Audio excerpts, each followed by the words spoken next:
ਸਤਿ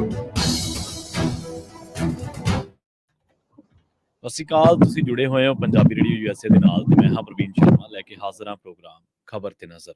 ਖਬਰ ਤੇ ਨਜ਼ਰ ਪ੍ਰੋਗਰਾਮ ਦੇ ਵਿੱਚ ਕਈ ਅਹਿਮ ਤੇ ਕਈ ਖਾਸ ਖਬਰਾਂ ਨੂੰ ਲੈ ਕੇ ਚਰਚਾ ਕਰਨ ਦੇ ਲਈ ਜੁੜ ਚੁੱਕੇ ਨੇ ਪੰਜਾਬ ਤੋਂ ਪੱਤਰਕਾਰ ਮਿੰਟੂ ਗੁਰਸਰੀਆ ਜੀ। ਮਿੰਟੂ ਸਤਿ ਸ਼੍ਰੀ ਅਕਾਲ ਜੀ, ਸਵਾਗਤ ਹੈ ਜੀ ਪੰਜਾਬੀ ਰੇਡੀਓ USA ਤੇ। ਜੀ ਸ਼ੁਕਰੀਆ ਸਾਰਿਆਂ ਨੂੰ, ਸਤਿ ਸ੍ਰੀ ਅਕਾਲ ਜੀ। ਅੱਜ ਦਿਨ ਸੋਮਵਾਰ 30 ਅਕਤੂਬਰ 2023, 14 ਕੱਤਾ ਨਾਨਕਸ਼ਾਹੀ ਸੰਮਤ 555। ਸਪਾਂਸਰ ਕਰਦੇ ਨੇ ਖਾਲਸਾ ਇੰਸ਼ੋਰੈਂਸ ਏਜੰਸੀ ਵਾਲੇ, ਜਿਨ੍ਹਾਂ ਤੋਂ ਤੁਸੀਂ ਹਰ ਤਰੀਕੇ ਦੀ ਇੰਸ਼ੋਰੈਂਸ ਲੈ ਸਕਦੇ ਹੋ। ਇੰਸ਼ੋਰੈਂਸ ਬਾਰੇ ਪਤਾ ਕਰਨ ਦੇ ਲਈ ਇਹਨਾਂ ਦਾ ਨੰਬਰ ਹੈ 408-272-2500। ਇਹ ਪਿਛਲੇ 3 ਦਹਾਕਿਆਂ ਤੋਂ ਵੀ ਵੱਧ ਸਮੇਂ ਤੋਂ ਇੰਸ਼ੋਰੈਂਸ ਦੇ ਵਿੱਚ ਸ਼ਾਨਦਾਰ ਸੇਵਾਵਾਂ ਦੇ ਰਹੇ ਨੇ ਤੇ ਅਮਰੀਕਾ ਭਰ ਦੇ ਵਿੱਚ ਇੰਸ਼ੋਰੈਂਸ ਕਰਦੇ ਨੇ। ਅੱਜ ਹੀ ਡਾਇਲ ਕਰੋ 408-272-2500। ਟਰਕੀਅਨ ਇਮੀਗ੍ਰੇਸ਼ਨ ਲਾ ਫਰਮ ਵਾਲੇ, ਜੇ ਟਰਕੀਅਨ ਟੋਰਨੀ ਟਰਕੀਅਨ ਦੇ ਨਾਲ ਤੁਸੀਂ US ਇਮੀਗ੍ਰੇਸ਼ਨ ਬਾਬਤ ਕੋਈ ਵੀ ਸਲਾਹ ਕਰਨੀ, ਕੋਈ ਵੀ ਸਵਾਲ ਪੁੱਛਣਾ ਤੇ ਇਹਨਾਂ ਦਾ ਨੰਬਰ ਹੈ 415-909-0503। GK Dhanota, Yuba City, Paramjit Kaur Rangi Vacaville, Pritpal Singh Sidhu Fresno, GL loop ਵਾਲੇ ਟਰੱਕ ਵਾਸ਼ ਕਰਦੇ ਨੇ, ਆਇਲ ਚੇਂਜ ਕਰਦੇ ਨੇ, 에ਅਰ ਬ੍ਰੇਕਾਂ ਦਾ ਕੰਮ ਤਸੱਲੀ ਬਖਸ਼ ਕਰਵਾ ਸਕਦੇ ਹੋ। ਨਵੇਂ ਪੁਰਾਣੇ ਟਾਇਰ ਵੀ ਇਹਨਾਂ ਤੋਂ ਮਿਲਦੇ ਨੇ। ਲੋਕੇਸ਼ਨ ਸੈਂਟਰ ਨੇਲਾ ਦੀ ਨੀਮਾ ਸਹੂਲਤਾਂ ਦੇ ਨਾਲ ਗੱਲ ਕੀਤੀ ਜਾ ਸਕਦੀ ਹੈ 209-277-0113 ਤੇ MK market Kashmir Singh Sacramento ਤੋਂ। ਇਹਨਾਂ ਸਾਰੇ ਹੀ ਸਪਾਂਸਰਸ ਦਾ ਬਹੁਤ ਬਹੁਤ ਧੰਨਵਾਦ। ਤੇ ਜੇਕਰ ਤੁਸੀਂ ਵੀ ਪੰਜਾਬੀ ਰੇਡੀਓ USA ਦੇ ਇਹਨਾਂ ਪ੍ਰੋਗਰਾਮਾਂ ਨੂੰ ਸਪਾਂਸਰ ਕਰਨਾ ਚਾਹੁੰਦੇ ਹੋ ਤਾਂ ਸਟੂਡੀਓ ਦਾ ਨੰਬਰ ਹੈ 408-272-5200। ਪੰਜਾਬੀ ਰੇਡੀਓ USA ਦੇ ਪ੍ਰੋਗਰਾਮ ਖਬਰ ਤੇ ਨਜ਼ਰ ਨੂੰ ਤੁਸੀਂ ਇਸ ਵੇਲੇ ਸੁਣ ਰਹੇ ਹੋ AM FM ਸਟੇਸ਼ਨਸ ਦੇ ਨਾਲ ਰੇਡੀਓ ਸੈੱਟ ਤੇ, ਨੈਟ ਤੇ, mobile app, social media platforms, Facebook, YouTube ਤੇ ਸੁਣ ਰਹੇ ਹੋ, ਦੇਖ ਰਹੇ ਹੋ। ਸਾਰਿਆਂ ਦਾ ਹੀ ਪ੍ਰੋਗਰਾਮ ਖਬਰ ਤੇ ਨਜ਼ਰ ਦੇ ਵਿੱਚ ਸਵਾਗਤ ਹੈ। ਮਿੰਟੂ ਜੀ, ਖਬਰਾਂ ਦੇ ਵੱਲ ਆਈਏ ਤੇ ਸ਼ੁਰੂਆਤ ਕਰੀਏ ਮਨੀਸ਼ ਸਿਸੋਦੀਆ ਤੋਂ। ਸੁਪਰੀਮ ਕੋਰਟ ਨੇ ਮਨੀਸ਼ ਸਿਸੋਦੀਆ ਦੀ ਜਿਹੜੀ ਜ਼ਮਾਨਤ ਅਰਜ਼ੀ ਸੀ ਉਹਨੂੰ ਰੱਦ ਕਰ ਦਿੱਤਾ ਜੀ। ਦੇਖੋ, ਗੱਲ ਇਹ ਆ ਕਿ ਜਿਹੜੀ ਜ਼ਮਾਨਤ ਦੀ ਅਰਜ਼ੀ ਹੁੰਦੀ ਹੈ, ਜੇ ਸੁਪਰੀਮ ਕੋਰਟ 'ਚ ਲੱਗੀ ਹੋਵੇ ਤੇ ਉੱਥੋਂ ਖਾਰਜ ਹੋ ਜਾਵੇ, ਇਹਦਾ ਮਤਲਬ ਹੈ ਕਿ ਮਹੀਨਿਆਂ ਬੱਧੀ ਹਾਲੇ ਤੁਹਾਨੂੰ ਕੈਦ 'ਚ ਰਹਿਣਾ ਪਵੇਗਾ ਜਾਂ ਤੁਹਾਡਾ ਕੇਸ ਜਿਹੜਾ ਬਰੀ ਹੋ ਜਾਵੇ ਜੀ। ਇਹ ਦੋ ਹੀ ਹੁੰਦੇ ਆ, ਕਿਉਂਕਿ ਉਸ ਤੋਂ ਬਾਅਦ ਹੇਠਲੀ ਅਦਾਲਤ ਦੇ ਵਿੱਚੋਂ ਜ਼ਮਾਨਤ ਮਨਜ਼ੂਰ ਹੋਣ ਦੀ ਸੰਭਾਵਨਾ ਲਗਭਗ ਮੰਨਫੀ ਹੋ ਜਾਂਦੀ ਹੈ ਆਮ ਤੌਰ ਤੇ। ਸੋ ਸੁਪਰੀਮ ਕੋਰਟ ਨੇ ਕੁਝ ਟਿੱਪਣੀਆਂ ਵੀ ਦਰਜ ਕੀਤੀਆਂ ਨੇ ਇਸ ਪਟੀਸ਼ਨ ਨੂੰ ਰੱਦ ਕਰਨ ਦੇ ਸਮੇਂ। ਉਹਨਾਂ ਨੇ ਕਿਹਾ ਕਿ ਅਸੀਂ ਕੁਝ ਸ਼ੱਕੀ ਪਹਿਲੂ ਵੀ ਦੇਖ ਰਹੇ ਹਾਂ। ਠੀਕ ਹੈ ਕਿ ਮਤਲਬ ਕੁਝ ਕੇਸ ਦੇ ਵਿੱਚ ਜਿੱਦਾਂ ਹੁੰਦੀਆਂ ਨੇ ਕੁੰਡੀਆਂ, ਪਰ ਨਾਲ ਉਹ ਕਹਿੰਦੇ ਆ ਕਿ 338 ਕਰੋੜ ਰੁਪਏ ਦਾ ਲੈਣ ਦੇਣ ਵੀ ਹੈ ਜਿਹੜਾ ਨਾ, ਉਹ ਵੀ ਕਿਤੇ ਨਾ ਕਿਤੇ ਬਈ ਥੋੜਾ ਸ਼ੱਕੀ ਆ। ਯਾਨੀ ਇਸੇ ਦੇ ਤੌਰ ਤੇ ਕਹਿੰਦੇ ਕਿ ਇਹ ਸਾਬਤ ਹੋ ਰਿਹਾ ਇਸ ਮਾਮਲੇ 'ਚ। ਇਹ ਵੈਸੇ ਇਹ ਮੁੱਢਲੀ ਦ੍ਰਿਸ਼ਟੀ ਹੁੰਦੀ ਆ, ਠੀਕ ਹੈ ਨਾ ਜੀ। ਇਹ ਨਹੀਂ ਹੈ ਕਿ ਕੇਸ ਫੈਸਲੇ ਤੇ ਆ ਗਿਆ ਜਾਂ ਸੁਪਰੀਮ ਕੋਰਟ ਨੇ ਫੈਸਲਾ ਕਰ ਦਿੱਤਾ। ਦੇਖੋ, ਫੈਸਲਾ ਹੋਣਾ ਟ੍ਰਾਇਲ ਕੋਰਟ ਦੇ ਵਿੱਚ ਜੀ। ਉੱਥੇ ਗਾਂ ਸਬੂਤ ਕੀ ਦਿੰਦੇ ਨੇ, ਕੀ ਸਬੂਤ ਉੱਥੇ ਮੰਨੇ ਜਾਂਦੇ, ਉਹ ਬਾਅਦ ਦਾ ਪਾਰਟ ਆ। ਪਰ ਇਸ ਨੂੰ ਆਪਾਂ ਕਹਿ ਸਕਦੇ ਹਾਂ ਕਿ ਜਿਹੜੀ ਆਪਾਂ ਪ੍ਰਾਈਮਾ ਫੇਸੀਆ ਕਹਿੰਦੇ ਆ ਕਿ ਉਹ ਕੀ ਲੱਗਦਾ ਕਿਸੇ ਸਮੇਂ, ਚਾਹੇ ਉਹ ਪੁਲਿਸ ਹੈ ਚਾਹੇ ਜੁਡੀਸ਼ਰੀ ਹੈ, ਉਹ ਕੀ ਸੋਚਦੀ ਆ। ਤਾਂ ਉਹ ਟਿੱਪਣੀ ਇਸ ਤਰ੍ਹਾਂ ਕੁਝ ਦਰਜ ਹੈ। ਤੇ ਦੂਸਰੇ ਪਾਸੇ ਉਹ ਕਹਿੰਦੇ ਆ ਕਿ ਇੱਕ ਗੱਲ ਅਸੀਂ ਤੁਹਾਨੂੰ ਹੋਰ ਦੱਸ ਦਿੰਦੇ ਹਾਂ ਕਿ ਜਾਂਚ ਏਜੰਸੀ ਨੇ ਭਰੋਸਾ ਦਿੱਤਾ ਹੈ ਕਿ 6 ਤੋਂ 8 ਮਹੀਨਿਆਂ ਦੇ ਵਿੱਚ ਸੁਣਵਾਈ ਜਿਹੜੀ ਆ ਪੂਰੀ ਕਰ ਲਈ ਜਾਊਗੀ। ਮਤਲਬ ਕਿ ਇਸ ਟ੍ਰਾਇਲ ਦਾ ਜਿਹੜਾ ਨਵੇੜਾ ਉਹ 6 ਤੋਂ 8 ਮਹੀਨਿਆਂ ਦੇ ਦਰਮਿਆਨ ਹੋ ਜਾਵੇਗਾ ਜੀ। ਯਾਨੀ ਜੇ ਮੰਨ ਲਓ ਐਸਾ ਨਹੀਂ ਹੁੰਦਾ ਤਾਂ ਫਿਰ ਮਨੀਸ਼ ਸਿਸੋਦੀਆ ਨੂੰ ਜ਼ਮਾਨਤ ਮਿਲਣੀ ਤੈਅ ਹੈ। ਮਤਲਬ 3 ਮਹੀਨਿਆਂ ਦੇ ਵਿੱਚ ਜੇਕਰ ਉਹਨਾਂ ਨੂੰ ਲੱਗੇਗਾ, ਕਿਉਂਕਿ ਸੁਪਰੀਮ ਕੋਰਟ 'ਚ ਦੁਬਾਰਾ ਜ਼ਮਾਨਤ ਲਾਉਣੀ ਹੈ ਤਾਂ 3 ਮਹੀਨਿਆਂ ਦਾ ਟਾਈਮ ਹੁੰਦਾ। ਕਿਸੇ ਵੀ ਕੋਰਟ ਦੇ ਵਿੱਚ ਇਹ ਨਹੀਂ ਹੈਗਾ ਕਿ ਅੱਜ ਜ਼ਮਾਨਤ ਰਿਜੈਕਟ ਹੋਈ ਹੈ ਕੱਲ ਨੂੰ ਫੇਰ ਲਾ ਲਓਗੇ। ਉਹ ਵਕਫਾ ਹੁੰਦਾ ਇੱਕ, ਉਹ ਲੈਣਾ ਹੀ ਲੈਣਾ ਹੈ। ਸੋ ਇਹਦਾ ਮਤਲਬ ਇਹ ਆ ਕਿ 3 ਮਹੀਨੇ ਤਾਂ ਇੱਕ ਤਰ੍ਹਾਂ ਨਾਲ ਮਨੀਸ਼ ਸਿਸੋਦੀਆ ਹੋਰ ਬੁੱਕ ਹੋ ਗਿਆ ਤਾਂ 3 ਮਹੀਨਿਆਂ ਦਾ ਵਕਫਾ ਸ਼ਾਇਦ ਘੱਟੋ ਘੱਟ ਉਹਨਾਂ ਨੂੰ ਹੋਰ ਗੁਜ਼ਾਰਨਾ ਪੈ ਸਕਦਾ। ਫਿਰ ਜੇਕਰ ਇਹ ਕੇਸ ਜਾਂ ਇਹ ਟ੍ਰਾਇਲ ਜਿਹੜਾ ਹੈ ਉਹ ਮੱਠੀ ਰਫ਼ਤਾਰ ਦੇ ਨਾਲ ਅੱਗੇ ਵੱਧਦਾ ਤਾਂ ਉਹਦਾ ਲਾਹਾ ਮਿਲਣਾ ਵੀ ਮਨੀਸ਼ ਸਿਸੋਦੀਆ ਨੂੰ ਤੈਅ ਆ। ਤਾਂ ਵੈਸੇ ਇਹਦੇ ਤੇ ਹੁਣ ਇੱਥੋਂ ਦੇ ਅੱਜ ਜਾਖੜ ਸਾਹਿਬ ਵੀ ਬੋਲ ਰਹੇ ਸਨ, ਚਾਚਾ ਚੌਧਰੀ ਜਿਹੜੇ ਪ੍ਰਧਾਨ ਨੇ ਭਾਜਪਾ ਦੇ, ਕਿ ਦੇਖੋ ਜੀ ਕੋਰਟ ਨੇ ਆਹ ਕਹਿ ਦਿੱਤਾ, ਕੋਰਟ ਨੇ ਆਹ ਕਹਿ ਦਿੱਤਾ। ਤਾਂ ਮੈਂ ਤੁਹਾਨੂੰ ਦੱਸ ਦਿੱਤਾ ਹੈ ਕਿ ਕੋਰਟ ਦੀਆਂ ਟਿੱਪਣੀਆਂ ਜ਼ਰੂਰ ਹੁੰਦੀਆਂ ਹੈ, ਕੋਰਟ ਦਾ ਕੋਈ ਨਿਰਣਾ ਨਹੀਂ ਹੁੰਦਾ। ਸੋ ਇਹ ਗੱਲ ਸੁਖਪਾਲ ਸਿੰਘ ਖਹਿਰਾ ਤੇ ਵੀ ਲਾਗੂ ਹੁੰਦੀ ਹੈ, ਪਰ ਇਹਨਾਂ ਦੋਨਾਂ ਹੀ ਧਿਰਾਂ ਦੇ, ਚਾਹੇ ਭਾਜਪਾ ਹੋਵੇ ਚਾਹੇ ਹੋਵੇ ਆਮ ਆਦਮੀ ਪਾਰਟੀ, ਇਹਨਾਂ ਦੇ ਪੈਮਾਨੇ ਬਦਲ ਜਾਂਦੇ ਨੇ। ਉੱਥੇ ਕਹਿੰਦੇ ਨੇ ਕਿ ਸਾਨੂੰ ਕੋਰਟ ਦੇ ਵਿੱਚ ਪੂਰਨ ਤੌਰ ਤੇ ਭਰੋਸਾ ਹੈ ਮਨੀਸ਼ ਸਿਸੋਦੀਆ ਬੇਦਾਗ ਨਿਕਲੂਗੇ। ਇੱਥੇ ਕਹਿ ਦਿੰਦੇ ਆ ਕਿ ਇਹ ਤਸਕਰਾਂ ਦੇ ਨਾਲ ਰਲੇ ਹੋਏ ਆ ਜਾਂ ਤਸਕਰ ਨੇ। मतलब कि तुसी ट्रायल कोर्ट वाला फैसला आप नहीं सुना सकते कि फलाना की आ, तुसी किसी नूं नामजद दोषी कह सकते हो, मुलजम कह सकते हो, ठीक है, कथे दोषी कह सकते हो, पर गल यह है कि तुहानू अपना भी पैमाना सैट करना चाहिए, मीडिया नूं भी अपना पैमाना सैट करना चाहिए। तो अज इस तरह ही प्रचारिया गया जिदा मनीष सिसोदिया दोषी साबित हो गया। पर मेरी नज़र दे विच जां मेरी जानकारी दे विच जिन्ना को मैं तुहानू दस दिता कि टिप्पणियां हुंदियां ने, कई बार वर्बली टिप्पणियां करदा कोर्ट, कई बार ऑन द रैकड आके भी टिप्पणियां कीतियां जांदियां ने। सो खैर देखते हैं अगे की हुंदा। मनीष सिसोदिया दी ओदा मुश्किल घटन का नाम नहीं लै रही। सुखपाल खैरा का जिक्र है तो सुखपाल खैरा की भी सुनवाई हुई आ, 2 नवंबर तक वो टल गई है जी। ਤੇ ਮਿੰਟੂ ਜੀ ਡੀਜੀਪੀ ਦੀ ਨਿਯੁਕਤੀ ਨੂੰ ਚੈਲੰਜ ਹੋ ਗਿਆ ਜੀ। हाँ जी, देखो जिहड़ा ये चैलेंज है ये एक तकनीकी नुकते ते आधारित है, ये भी एक कानूनी लड़ाई है क्योंकि ये भी सुप्रीम कोर्ट के नाल ही जुड़दा मसला। प्रकाश सिंह वाले केस ਦੇ ਵਿੱਚ ਸੁਪਰੀਮ ਕੋਰਟ ਦੀ ਰੂਲਿੰਗ ਹੈ ਡੀਜੀਪੀ ਲਾਉਣ ਸੰਬੰਧੀ, ਜੀ ਤਾਂ ਉਹਦਾ ਇੱਕ ਪਾਲਣ ਕੀਤਾ ਜਾਂਦਾ ਹੈ। ਪਾਲਣ ਇਉਂ ਕੀਤਾ ਜਾਂਦਾ ਕਿ ਯੂਪੀਐਸਸੀ ਨੂੰ ਇੱਕ ਲਿਸਟ ਭੇਜੀ ਜਾਂਦੀ ਹੈ, ਉਹ ਲਿਸਟ ਘਲਾ ਕੇ ਤੇ ਫਿਰ ਉਸ ਤੋਂ ਬਾਅਦ ਉਹਨਾਂ ਤੋਂ ਸ਼ਾਰਟ ਲਿਸਟ ਕਰਵਾ ਕੇ ਡੀਜੀਪੀ ਅਪਾਇੰਟ ਹੁੰਦਾ ਕਿਸੇ ਵੀ ਸਟੇਟ ਦਾ। ਇਹ ਪ੍ਰੋਸੀਜਰ ਹੈ। ਪਰ ਪੰਜਾਬ ਦੇ ਵਿੱਚ ਕੀ ਆ ਕਿ ਇਸ ਪ੍ਰੋਸੀਜਰ ਨੂੰ ਫੋਲੋ ਕਰਨ ਤੋਂ ਬਚਣ ਵਾਸਤੇ ਇਹਨਾਂ ਨੇ ਇੱਕ ਨਵਾਂ ਹੀ ਰਸਤਾ ਕੱਢ ਲਿਆ। ਇਹਨਾਂ ਨੇ ਕਾਰਜਕਾਰੀ ਡੀਜੀਪੀ ਥਾਪ ਦਿੱਤਾ, ਜਿਹੜਾ ਕਿ ਪਿਛਲੇ 1.5 ਪੌਣੇ 2 ਸਾਲ ਤੋਂ ਹੀ ਤੁਰਿਆ ਆਉਂਦਾ, ਜਦ ਕਿ ਇਹਨਾਂ ਨੇ ਕਾਰਜਕਾਰੀ ਜਥੇਦਾਰ ਤੇ ਵੀ ਸਵਾਲ ਚੁੱਕੇ ਸਨ ਇੱਕ ਵਾਰੀ। ਹੁਣ ਗੱਲ ਇਹ ਆ ਕਿ ਡੀਜੀਪੀ ਨੂੰ ਚੈਲੰਜ ਜਿਹੜਾ ਹੈ ਨਾ ਉਹ ਡੀਜੀਪੀ ਤੋਂ ਹੀ ਮਿਲ ਰਿਹਾ ਹੈ, ਕੋਈ ਹੋਰ ਨਹੀਂ ਕਰ ਰਿਹਾ। ਡੀਜੀਪੀ ਦੀ ਨਿਯੁਕਤੀ ਨੂੰ ਚੈਲੰਜ ਕੀਤਾ ਡੀਜੀਪੀ ਭਾਵਰਾ ਨੇ, ਕਿਉਂਕਿ ਡੀਜੀਪੀ ਭਾਵਰਾ ਪੰਜਾਬ ਦੇ ਡੀਜੀਪੀ ਸਨ। ਪਰ ਹੋਇਆ ਕੀ ਸੀ ਕਿ 2 ਹਾਈ ਪ੍ਰੋਫਾਈਲ ਮਰਡਰ ਹੋ ਗਏ। ਇੱਕ ਹੋਇਆ ਸੰਦੀਪ ਨੰਗਲੰਬੀਆ ਦਾ ਤੇ ਦੂਸਰਾ ਹੋਇਆ ਗਾਇਕ ਸਿੱਧੂ ਮੂਸੇਵਾਲੇ ਦਾ। ਉਸ ਤੋਂ ਬਾਅਦ ਭਾਵਰਾ ਇੱਕ ਪ੍ਰੈਸ ਕਾਨਫਰੰਸ ਕਰਦੇ, ਉਹ ਪ੍ਰੈਸ ਕਾਨਫਰੰਸ ਉਹਨਾਂ ਨੂੰ ਹੋਰ ਵੀ ਕਸੂਤਾ ਫਸਾ ਗਈ। ਉਪਰੰਤ ਉਹਨਾਂ ਨੂੰ ਛੁੱਟੀ ਤੇ ਘਲਾ ਦਿੱਤਾ ਗਿਆ, 1 ਮਹੀਨੇ ਦੀ ਛੁੱਟੀ ਇਹ ਕਹਿ ਕੇ ਲੈ ਆਏ ਕਿ ਭਾਈ ਦੇਖੋ ਜੀ ਨਿੱਜੀ ਕੰਮ ਆ। ਉਹ ਛੁੱਟੀ ਲੈ ਗਏ ਤੇ ਚਲੋ ਉਸ ਤੋਂ ਬਾਅਦ ਹੋਇਆ ਕਿ ਉਹਨਾਂ ਦੀ ਵਾਪਸੀ ਹੋ ਗਈ। ਜਦ ਵਾਪਸੀ ਹੋਈ ਤਾਂ ਉਸ ਤੋਂ ਬਾਅਦ ਹੋਇਆ ਕਿ ਉਦੋਂ ਤੱਕ ਯਾਦਵ ਸਾਹਿਬ ਆ ਚੁੱਕੇ ਸਨ ਤੇ ਇਹਨਾਂ ਦੀ ਜਿਹੜੀ ਨਿਯੁਕਤੀ ਸੀਗੀ ਉਹ ਇਹਨਾਂ ਨੇ ਪੰਜਾਬ ਪੁਲਿਸ ਦੇ ਇੱਕ ਦੂਸਰੇ ਵਿੰਗ ਦੇ ਵਿੱਚ ਕਰ ਦਿੱਤੀ। ਮਤਲਬ ਕਿ ਡੀਜੀਪੀ ਇਹਨਾਂ ਨੂੰ ਨਹੀਂ ਲਾਇਆ ਗਿਆ। ਮਹੀਨਾ ਦੇਖੋ, 2 ਮਹੀਨੇ, 6 ਮਹੀਨੇ, ਸਾਲ, 1.5 ਸਾਲ ਇਦਾਂ ਹੀ ਲੰਘ ਗਿਆ। ਜੀ ਜੀ। ਤਾਂ ਇਹਨਾਂ ਨੂੰ ਪੰਜਾਬ ਪੁਲਿਸ ਹਾਊਸਿੰਗ ਕਾਰਪੋਰੇਸ਼ਨ ਦਾ ਚੇਅਰਮੈਨ ਲਾ ਦਿੱਤਾ ਗਿਆ। ਤਾਂ ਇਹਨਾਂ ਨੇ ਆਖੀਰ ਅੱਕ ਚੱਬ ਲਿਆ ਕਿਉਂਕਿ ਸਰਕਾਰ ਦੇ ਨਾਲ ਇਹ ਨਾ ਖੁਸ਼ ਸਨ।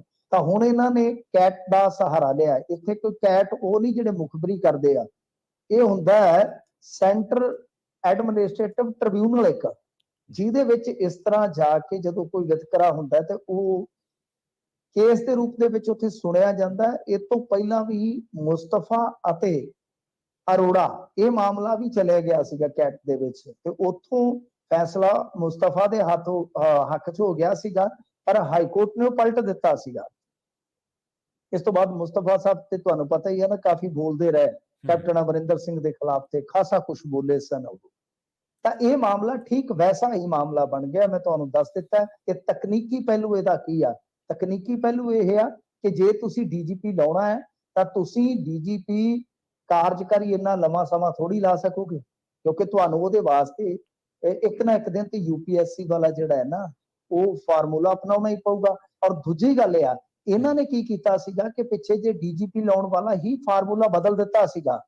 ਉਹ ਤੇ ਕਹਿ ਲਓ ਕਿ ਚੰਗਾ ਸੀ ਰਾਜਪਾਲ ਅੱਗੋਂ ਇਹਨਾਂ ਨਾਲ ਅੜ ਗਿਆ, ਨਹੀਂ ਤੇ ਇਹਨਾਂ ਨੇ ਉਹ ਜਿਹੜਾ ਮਤਲਬ ਕਿ ਪੈਮਾਨਾ ਸੈੱਟ ਕੀਤਾ ਗਿਆ ਹੈ ਸੁਪਰੀਮ ਕੋਰਟ ਵੱਲੋਂ, ਉਹਨੂੰ ਬਾਈਪਾਸ ਕਰਕੇ ਇਹਨਾਂ ਨੇ ਇੱਕ 7 ਮੈਂਬਰੀ ਕਮੇਟੀ ਬਣਾਉਣ ਦਾ ਐਲਾਨ ਕਰ ਦਿੱਤਾ ਸੀਗਾ।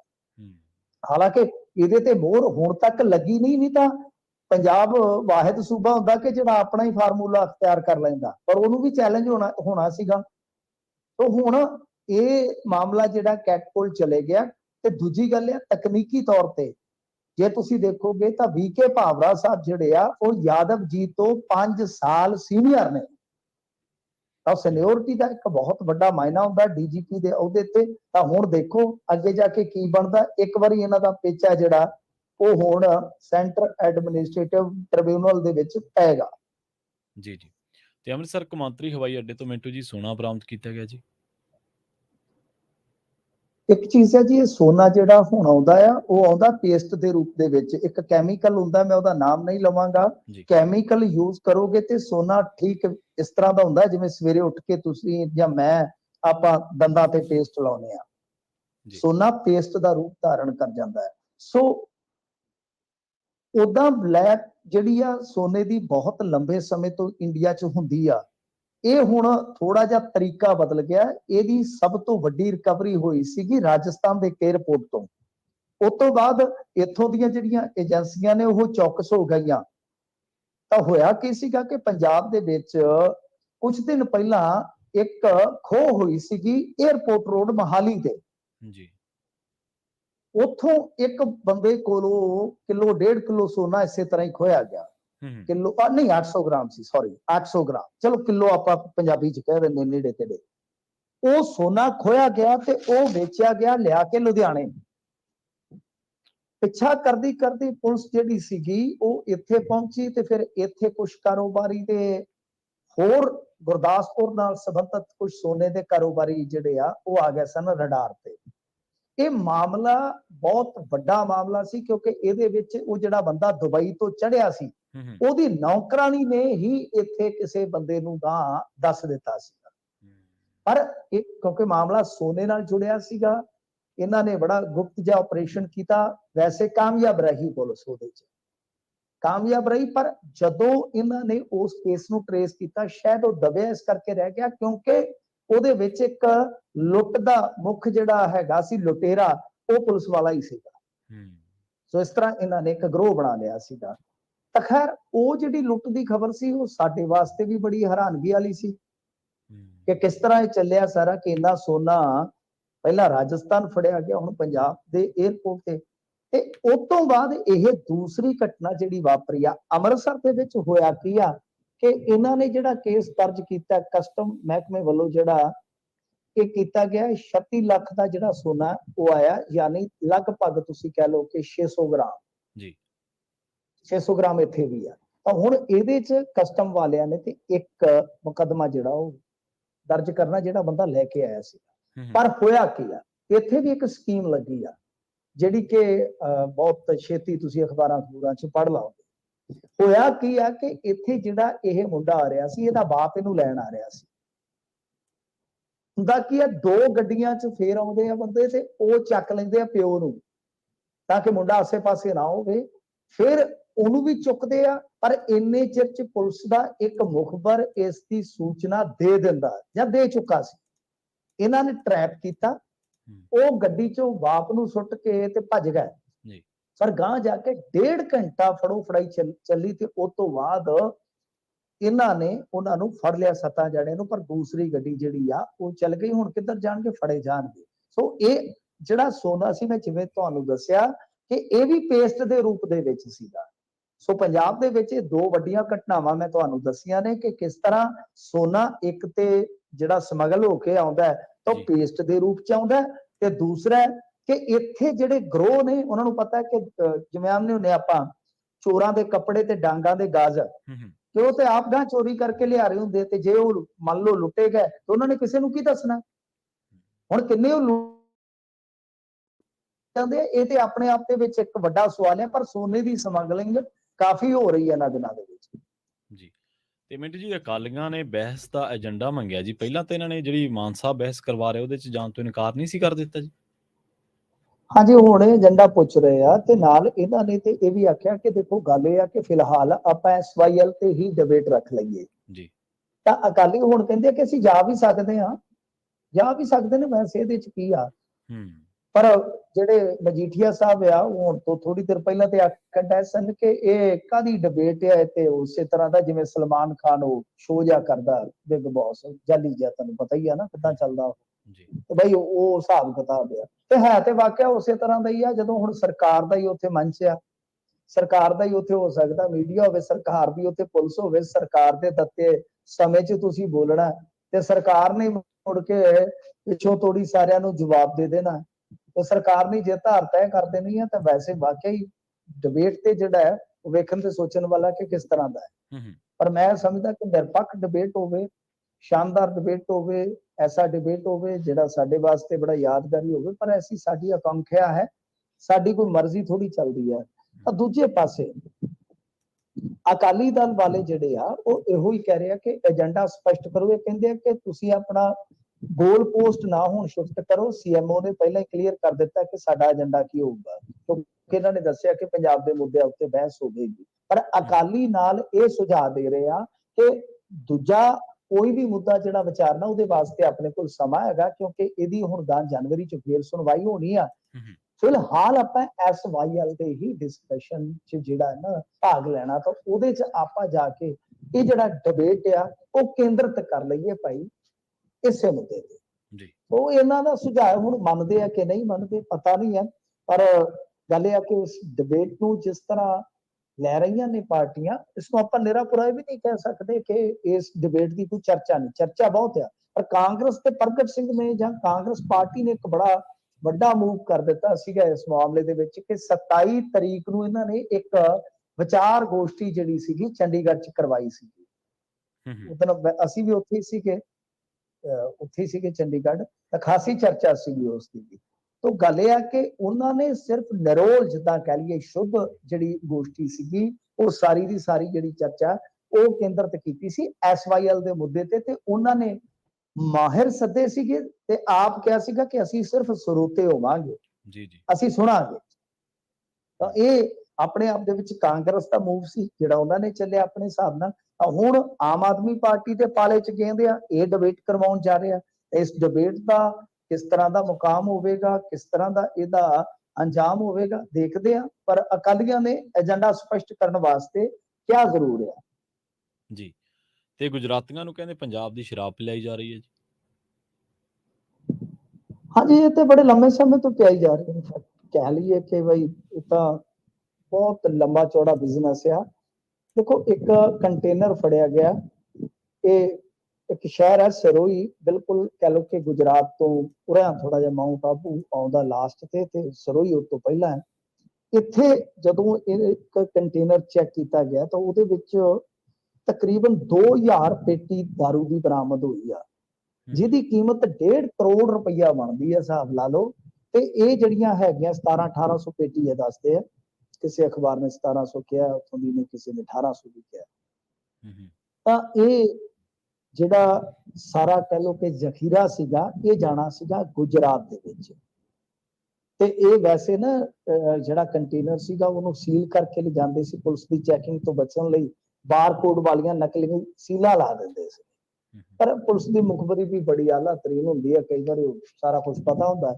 ਤਾਂ ਉਹਨਾਂ ਨੇ ਇਹ ਜਿਹੜਾ 1.5 ਕਰੋੜ ਦਾ ਸ਼ਰਾਬ ਦਾ ਜ਼ਖੀਰਾ ਸੀਗਾ ਉਹ ਫੜ ਲਿਆ। ਇਹ ਗੁਜਰਾਤ ਦੇ ਵਿੱਚ ਜਾਣੀ ਸੀ ਸ਼ਰਾਬ, ਤੇ ਹਿਸਾਬ ਲਾ ਲਓ ਕਿ 1.5 ਕਰੋੜ ਰੁਪਏ ਦੇ ਗਾਂ ਉਹਨਾਂ ਨੇ ਕਿੰਨੇ ਵਟਨੇ ਸੀ। ਗੱਲਾਂ ਦੋ ਨੇ, ਇੱਕ ਤੇ ਇਹ ਆ ਕਿ ਗੁਜਰਾਤ ਦੇ ਵਿੱਚ ਸ਼ਰਾਬਬੰਦੀ ਜ਼ਰੂਰ ਆ, ਪਰ ਹਿਸਾਬਬੰਦੀ ਵੀ ਚੱਲ ਜਾਂਦੀ ਆ, ਜਿਹਦਾ ਕੋਈ ਹਿਸਾਬ ਕਿਤਾਬ ਲੱਗਦਾ ਤੇ ਉਹ ਲਾ ਲੈਂਦਾ। ਦੂਜੀ ਚੀਜ਼ ਕਿ ਪੰਜਾਬ ਦੇ ਵਿੱਚ ਸ਼ਰਾਬ ਦੇ ਕਾਰੋਬਾਰ ਤੇ ਸਿਆਸਤਦਾਨਾਂ ਦੀ ਮੋਨੋਪੋਲੀ ਆ। ਪਾਰਟੀ ਚਾਹੇ ਕੋਈ ਵੀ ਸਰਕਾਰ ਚਲਾ ਰਹੀ ਹੋਵੇ, ਮਤੇ ਫਿਕਰ ਚ ਰਹਿਣਾ ਤੁਸੀਂ ਕਿ ਹੁਣ ਆ ਚਲਾ ਗਿਆ ਤੇ ਦੂਜਾ ਆ ਗਿਆ ਤੇ ਕੰਮ ਯਾਰ ਕਿੱਦਾਂ ਚੱਲਦਾ ਹੋਊਗਾ। ਜਾਂ ਮਤੇ ਤੁਸੀਂ ਉਮੀਦ ਲਾ ਲਓ ਕਿ ਬੰਦ ਹੋ ਗਿਆ ਹੋਏਗਾ। ਪੰਜਾਬ ਦੀ ਸ਼ਰਾਬ ਹਜ਼ੂਰ ਬਿਹਾਰ ਤੱਕ ਵੀ ਜਾਂਦੀ ਆ। ਪੰਜਾਬ ਦੀ ਸ਼ਰਾਬ ਦੀ ਮਾਰ ਤੇ ਇੰਨੀ ਆ ਕਿ ਤੇ ਨਾਰਥ ਈਸਟ ਤੱਕ ਵੀ ਜਾਂਦੀ ਆ। ਸੋ ਇਸ ਕਰਕੇ ਕੋਈ ਫੜਿਆ ਜਾਂਦਾ, ਕੋਈ ਨਿਕਲ ਜਾਂਦਾ ਹੈ। ਪਰ ਇਹ ਜਿਹੜੇ ਵੱਡੇ ਕਾਰੋਬਾਰੀ ਹੁੰਦੇ ਆ ਉਹਨਾਂ ਦਾ ਠੀਕ ਹੈ, ਮਾਲ ਤੇ ਜ਼ਰੂਰ ਚੁੱਕਿਆ ਜਾਂਦਾ, ਪਰ ਇਹ ਬਹੁਤੀ ਵਾਰੀ ਨਹੀਂ ਫੜੇ ਜਾਂਦੇ। ਤੁਸੀਂ ਸੋਚ ਕੇ ਵੇਖੋ, ਪੰਜਾਬ 'ਚ ਬੈਠਾ ਵੱਡਾ ਕਾਰੋਬਾਰੀ ਆ, ਕੰਟੇਨਰ ਉੱਥੇ ਫੜਿਆ ਗਿਆ, ਜ਼ਮਾਨਤ ਹੋਣੀ ਹੈ, ਡਰਾਈਵਰ ਕੰਡਕਟਰ ਦੀ ਹੋਣੀ, ਐਕਸਾਈਜ਼ ਐਕਟ ਦਾ ਮੁਕੱਦਮਾ ਹੋਏਗਾ, ਇੱਥੇ ਪੰਜਾਬ 'ਚ ਮੋਇਆ ਨੇ ਫੜਨ ਆਉਣਾ ਉਹਨਾਂ ਨੂੰ ਜੀ। ਤੇ ਮਰਾਠਾ ਰਾਖਵਾਂਕਰਨ ਅੰਦੋਲਨ ਕਹਿੰਦੇ ਹਿੰਸਕ ਹੋ ਗਿਆ ਮਿੰਟੂ ਜੀ। ਇਹ ਬੜੇ ਲੰਬੇ ਸਮੇਂ ਤੋਂ ਚੱਲਦਾ ਪਿਆ, ਪਰ ਕਿਸੇ ਵੀ ਅੰਦੋਲਨ ਦਾ ਹਿੰਸਕ ਹੋ ਜਾਣਾ ਸਮਝ ਲਓ ਕਿ ਉਸ ਅੰਦੋਲਨ ਦਾ ਜਿਹੜਾ ਭਵਿੱਖ ਹੈ ਨਾ ਉਹੀ ਹੌਲਾ ਹੋ ਜਾਣਾ ਹੈ। ਤੇ ਇਹ ਆਪਾਂ ਵੇਖਿਆ ਵੀ ਹੈ ਸਮੇਂ ਦਰ ਸਮੇਂ। ਗੱਲ ਇਹ ਆ ਕਿ ਮਰਾਠਾ ਰਿਜ਼ਰਵੇਸ਼ਨ ਦੀ ਜਿਹੜੀ ਮੰਗ ਕੀਤੀ ਜਾ ਰਹੀ ਆ, 2 ਵਿਧਾਇਕਾਂ ਦੇ ਘਰ ਹੁਣ ਤੱਕ ਸਾੜ ਦਿੱਤੇ ਗਏ ਆ, ਐਨਸੀਪੀ ਦੇ ਦਫ਼ਤਰ ਦੇ ਵਿੱਚ ਅੱਗ ਲਾ ਦਿੱਤੀ ਗਈ ਆ, ਬੀੜ ਜ਼ਿਲ੍ਹੇ ਦੇ ਵਿੱਚ ਧਾਰਾ 144 ਲੱਗੀ ਆ, 2 ਸੰਸਦ ਮੈਂਬਰ ਅਸਤੀਫਾ ਦੇ ਚੁੱਕੇ ਆ ਹੁਣ ਤੱਕ। ਹੂੰ ਸੋ ਗੱਲ ਇਹ ਆ ਕਿ ਸ਼ਰਦ ਪਵਾਰ ਦਾ ਜਿਹੜਾ ਗੁੱਟ ਸੀਗਾ, ਧੜਾ ਸੀਗਾ, ਇਹਨਾਂ ਦਾ ਦਫ਼ਤਰ ਵੀ ਸਾੜ ਦਿੱਤਾ ਗਿਆ। ਹਾਲਾਂਕਿ ਇੱਕ ਦੂਸਰੇ ਧੜੇ ਦੇ ਲੀਡਰ ਨੇ ਇਹਨਾਂ ਦੇ ਲੀਡਰ ਦੇ ਖਿਲਾਫ ਕਿਤੇ ਸ਼ਾਇਦ ਬਿਆਨ ਦਿੱਤਾ ਸੀਗਾ, ਤਾਂ ਉੱਥੋਂ ਹੀ ਇਹ ਮਾਮਲਾ ਜਿਹੜਾ ਹੈ ਤੁਰਦਾ ਹਿੰਸਕ ਹੋ ਗਿਆ। ਉਧਰੋਂ ਕੇਰਲ ਦੇ ਵਿੱਚੋਂ ਵੀ ਖਬਰ ਆ ਰਹੀ ਹੈ ਕਿ ਉੱਥੇ ਵੀ ਕੱਲ ਇੱਕ ਪ੍ਰੇਅਰ ਦੇ ਵਿੱਚ, ਸਭਾ ਦੇ ਵਿੱਚ ਬਲਾਸਟ ਹੋਇਆ ਤੇ ਮੁੜ ਕੇ ਮਾਰਟਿਨ ਨਾਂ ਦੇ ਸ਼ਖਸ ਨੇ ਸਰੈਂਡਰ ਕੀਤਾ, ਜਿਹੜਾ ਕਿ ਖੁਦ ਫਿਰਕੂ ਸੋਚਦਾ ਹੈ। ਹੂੰ ਤੇ ਉਹ ਇਹ ਜਿਹੜੇ ਹੈਗੇ ਨੇ ਈਸਾਈਆਂ ਦਾ ਹੀ ਇੱਕ ਗਰੁੱਪ ਹੈ, ਉਹ ਇਹਨਾਂ ਨੂੰ ਦੇਸ਼ ਵਿਰੋਧੀ ਮੰਨ ਰਿਹਾ ਕਿ ਇਹ ਦੇਸ਼ ਵਿਰੋਧੀ ਹੈ, ਜਦ ਕਿ ਫਿਲਿਸਤੀਨ ਦੇ ਸਮਰਥਨ ਦੇ ਵਿੱਚ ਉੱਥੇ ਰੈਲੀਆਂ ਹੋ ਰਹੀਆਂ। ਤਾਂ ਇਹ ਚੀਜ਼ਾਂ ਜੋੜ ਕੇ ਦੇਖੀਆਂ ਜਾ ਸਕਦੀਆਂ ਹਨ ਕਿ ਵੋਟਾਂ ਦਾ ਸਾਲ ਜਿਵੇਂ ਜਿਵੇਂ ਨੇੜੇ ਆਉਂਦਾ ਪਿਆ, ਵੋਟਾਂ ਦਾ ਸਮਾਂ ਜਿਵੇਂ ਜਿਵੇਂ ਨੇੜੇ ਆਉਂਦਾ ਪਿਆ, ਇਹ ਜਿਹੜੀਆਂ ਘਟਨਾਵਾਂ ਵਾਪਰ ਰਹੀਆਂ ਨੇ, ਇਹ ਘਟਨਾਵਾਂ ਵਾਕਿਆ ਚਿੰਤਾ ਵਾਲੀਆਂ ਨੇ। ਤਾਂ ਕੀ ਇਹ ਘਟਨਾਵਾਂ ਆਪਣੇ ਆਪ ਵਾਪਰ ਰਹੀਆਂ ਨੇ ਜਾਂ ਇਹਨਾਂ ਘਟਨਾਵਾਂ ਦੇ ਪਿੱਛੇ ਕੋਈ ਨਾ ਕੋਈ ਐਂਗਲ ਹੈਗਾ? ਇੱਕ ਸਵਾਲ। ਦੂਜਾ ਸਵਾਲ ਇਹ ਆ ਕਿ ਕੀ ਇਹ ਘਟਨਾਵਾਂ ਜਿਹੜੀਆਂ ਉਹ ਇੱਥੋਂ ਤੱਕ ਹੀ ਇਲਾਕਿਆਂ 'ਚ ਹੀ ਮਹਿਦੂਦ ਰਹਿ ਜਾਣਗੀਆਂ ਜਾਂ ਫਿਰ ਇਹ ਕਿਤੇ ਨਾ ਕਿਤੇ ਕਹਿ ਲਓ ਕਿ ਅੱਗੇ ਵੱਧ ਸਕਦੀ? ਤਾਂ ਫਿਰ ਜੇ ਅੱਗੇ ਵਧਦੀਆਂ ਤਾਂ ਬਹੁਤ ਖਤਰਨਾਕ ਰੁਝਾਨ ਹੋਏਗਾ। ਪਰ ਸਾਡਾ ਮੁਲਕ ਵੈਸੇ ਇਹਨਾਂ ਖਬਰਾਂ ਵਾਸਤੇ ਤਿਆਰ ਹੀ ਹੁੰਦਾ ਕਿ ਜਦੋਂ ਇਲੈਕਸ਼ਨ ਹੋਵੇ, ਤੇ ਤੁਹਾਨੂੰ ਪਤਾ ਹੀ ਹੈ ਨਾ, ਜਿਵੇਂ ਕਹਿੰਦਾ ਨਾ, ਬਾਰਡਰ ਪਰ ਤਣਾਅ ਹੈ ਕਿਆ, ਪਤਾ ਕਰੋ ਚਨਾਓ ਹੈ ਕਿਆ। ਸੋ ਇਹੋ ਜੀ ਸੂਰਤ-ਹਾਲ ਸਾਡੇ ਇੱਥੇ ਬਣ ਜਾਂਦੀ ਹੈ। ਜੀ ਮੈਂਟੂ ਜੀ, ਇਹਨਾਂ ਖਾਸ ਖਬਰਾਂ ਤੇ ਖਾਸ ਜਾਣਕਾਰੀਆਂ ਦੇ ਲਈ ਤੁਹਾਡਾ ਬਹੁਤ ਬਹੁਤ ਧੰਨਵਾਦ ਜੀ। ਜੀ ਜੀ ਪ੍ਰੋਗਰਾਮ ਖਬਰ ਤੇ ਨਜ਼ਰ ਦੇ ਪਹਿਲੇ ਹਿੱਸੇ ਦੇ ਵਿੱਚ ਆਪਣੇ ਨਾਲ ਜੁੜੇ ਸਨ ਮਿੰਟੂ ਗੁਰਸਰੀਆ ਜੀ, ਜਿਨ੍ਹਾਂ ਦੇ ਨਾਲ ਆਪਾਂ ਕਈ ਅਹਿਮ ਖਬਰਾਂ ਨੂੰ ਲੈ ਕੇ ਚਰਚਾ ਕੀਤੀ ਹੈ। ਵੇਲਾ ਹੋ ਗਿਆ ਇੱਕ ਬ੍ਰੇਕ ਦੇ ਲਈ ਰੁਕਣ ਦਾ। ਬ੍ਰੇਕ ਤੋਂ ਪਾਰ ਖਬਰਾਂ ਹੋਰ ਵੀ ਨੇ ਜਿਨ੍ਹਾਂ ਤੇ ਚਰਚਾ ਕਰਾਂਗੇ। ਜੁੜੇ ਰਹੋ ਪੰਜਾਬੀ ਰੇਡੀਓ ਯੂਐਸਏ ਦੇ ਨਾਲ। ਜਲਦ ਵਾਪਸੀ ਇੱਕ ਸ਼ਾਰਟ ਬ੍ਰੇਕ ਤੋਂ ਬਾਅਦ।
ਬ੍ਰੇਕ ਤੋਂ ਬਾਅਦ ਇੱਕ ਵਾਰ ਮੁੜ ਤੋਂ ਤੁਹਾਡਾ ਸਾਰਿਆਂ ਦਾ ਸਵਾਗਤ ਹੈ ਪ੍ਰੋਗਰਾਮ ਖਬਰ ਤੇ ਨਜ਼ਰ ਦੇ ਵਿੱਚ। ਤੁਸੀਂ ਜੁੜੇ ਹੋਏ ਹੋ ਪੰਜਾਬੀ ਰੇਡੀਓ ਯੂਐਸਏ ਦੇ ਨਾਲ ਤੇ ਆਪਾਂ ਰੁਖ ਕਰਦੇ ਹਾਂ ਕੁਝ ਹੋਰ ਅਹਿਮ ਖਬਰਾਂ ਦਾ, ਪਰ ਉਸ ਤੋਂ ਪਹਿਲਾਂ ਤੁਹਾਡੇ ਨਾਲ ਇੱਕ ਜਾਣਕਾਰੀ ਸਾਂਝੀ ਕਰਦੇ ਚੱਲੀਏ।